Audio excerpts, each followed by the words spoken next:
How do we remove ourselves from the clown show? You know what we have to do?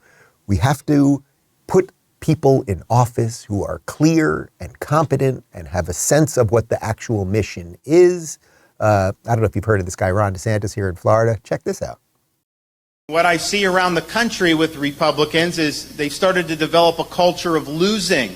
And it's almost like this is something, we saw it in Wisconsin with this Supreme Court race. We saw it with a very disappointing midterm elections. In Florida, we have a culture of winning. We have a culture of execution, and we have a culture of delivering results.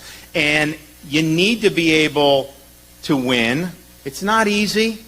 When you stand for the right things in this day and age, man, you are going to have a lot of blowback. Leadership isn't cost-free. My view is that I may have earned 50% of the vote, but that entitled me to wield 100% of the executive power, and I intended to use that to advance a bold agenda. I intended to use that to fulfill my campaign promises, and to do that, I resolved at the beginning of my term, no polls. I am not going to just put my finger in the wind and try to chase poll results. I'm going to set the rudder to true north, and I'm going to do that. And I know there's all kinds of stuff that happens on the daily news cycle. I'm not going to let that divert me off a course.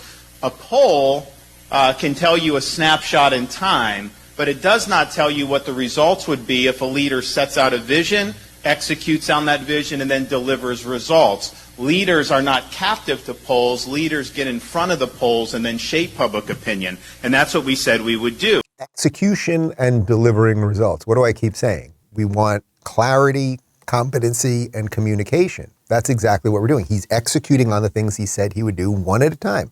If you're watching this right now, and even for the Trump people that are a little more annoyed at me at the moment, because I've been a little more critical of Trump. And again, I might vote for Trump.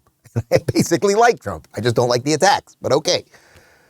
Tell me something. If you're a rabid lefty, if you're watching the show, or you're a Trump person watching the show, tell me something that DeSantis set out to do that he has not done. He has gone ahead and done all of it. And by doing it, and by not caring about the polls, just going ahead and doing what was right, as you know, he went from under 40,000 vote victory in 2018 to over 1.6 million victory in 2022. That's big.